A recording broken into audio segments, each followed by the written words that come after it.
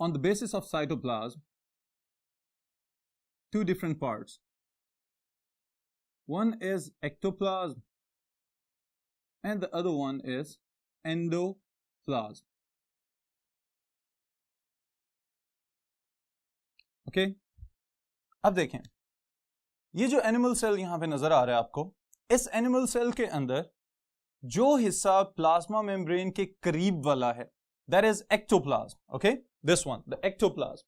अब जो एक्टोप्लाज्म है सेल के बाहर वाला, एक्टो आउटर. ओके, साइटोप्लाज्म का वो हिस्सा जो ज्यादा जेल लाइक है और पेरिफेरल एरियाज में प्लाज्मा मेम्ब्रेन के करीब मौजूद है, दैट इज एक्टोप्लाज्म. ओके, जो दूसरा पार्ट है that is closer to the nucleus, nucleus के ज्यादा करीब है. जो न्यूक्लियस के ज्यादा करीब है वो आमतौर पे ग्रैन्युलर नजर आता है ज्यादातर सेल के अंदर जब हम इसको देखते हैं माइक्रोस्कोप के अंदर, तो वो वाला एरिया एंडोप्लाज्म कहलाता है. एंडो इनवर्ड, अंदर वाला हिस्सा, towards the centre, towards the core of the cell. और कोर ऑफ द सेल को अगर हम देखें तो structurally closer to the nucleus. So cytoplasm का वो वाला हिस्सा जो न्यूक्लियस के करीब है दैट इज एंडोप्लाज्म. ओके, फिर एक्टोप्लाज्म और एंडोप्लाज्म के साथ एक इंपॉर्टेंट शॉर्ट क्वेश्चन है आपके लिए, that is cytosol. Okay, cytosol. Focus on the term. Cytosol क्या है? Cyto cell, soul solution. So cell के अंदर वो वाला एरिया जहां पे बहुत सारे सब्सटेंसेस डिसॉल्व फॉर्म में मौजूद हैं और डिफरेंट टाइप्स के सॉल्यूशंस बनते हुए नजर आते हैं, that is called cytosol. Okay, cytosol वाले पार्ट के अंदर हमें दो चीजें नजर आ सकती हैं. The first one is true solution.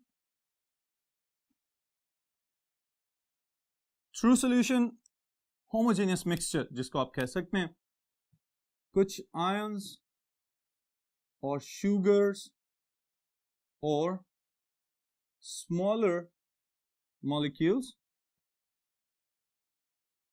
जब डिसॉल्व होते हैं आके साइटोसोल के अंदर तो वो ट्रू सॉल्यूशन बना देते हैं, जिसमें से फिर डिस्टिंग्विश करना या डिफरेंशिएट करना आसान नहीं होता कि सोल्यूट और सॉल्वेंट पार्टिकल्स कौन कौन से हैं. ओके, अब साइटोसोल के ट्रू सॉल्यूशन बनाने की एक और वजह भी है स्टूडेंट्स, और वो क्या वजह है कि the 90% of cytosol is water.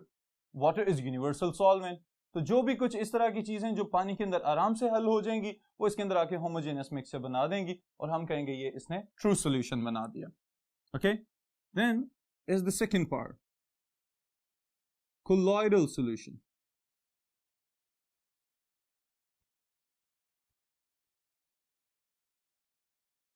Dense particles या बड़े स्ट्रक्चर्स जो सेल के अंदर मौजूद हैं लाइक इट्स ऑर्गेनल्स, वो सब के सब इसमें कोलॉइडल सॉल्यूशन बनाते हैं.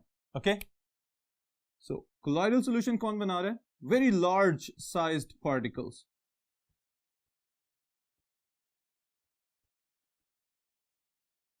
और ऑर्गेनल्स.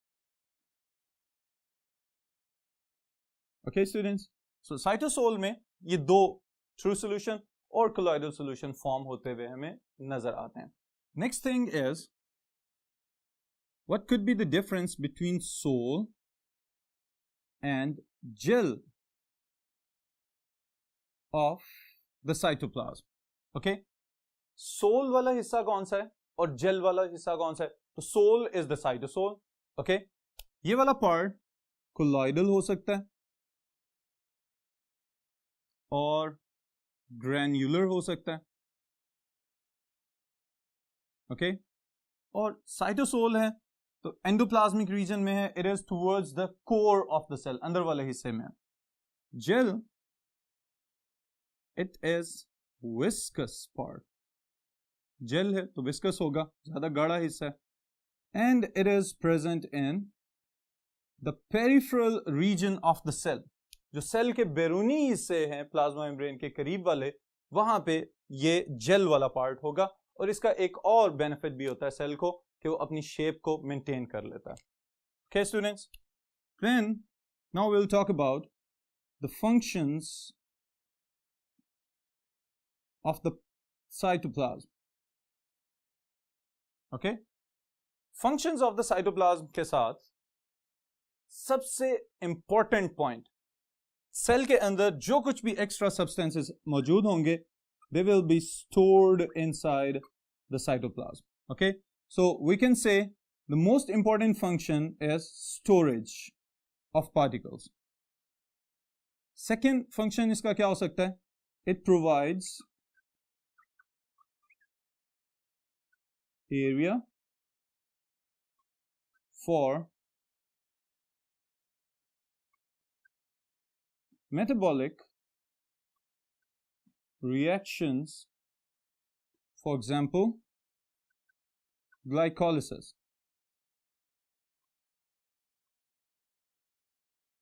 Glycolysis respiration के reactions का पहला part है जिसके बहुत सारे different steps जो हैं they are accomplished, they are completed inside the cytoplasm. Okay? Next, it keeps the organelles organized within the cell. क्योंकि बहुत सारे ऑर्गेनेल्स हैं सेल के अंदर, वो सब के सब साइटोप्लाज्म के अंदर डिस्पर्स या सस्पेंडेड फॉर्म में मौजूद हैं, तो उन सबको मेंटेन करना, उन सबको अपने साथ रखना, this is also the important function of cytoplasm. और उन ऑर्गेनेल्स के अंदर भी जो कुछ हो रहा होता है उसके लिए समटाइम्स जो सप्लाई ऑफ मटेरियल्स और न्यूट्रिएंट्स है that is provided by the cytoplasm. Okay, students? Then one of the most important part that can be most important function of the cytoplasm, this is known as cyclosis or streaming movement of the cytoplasm.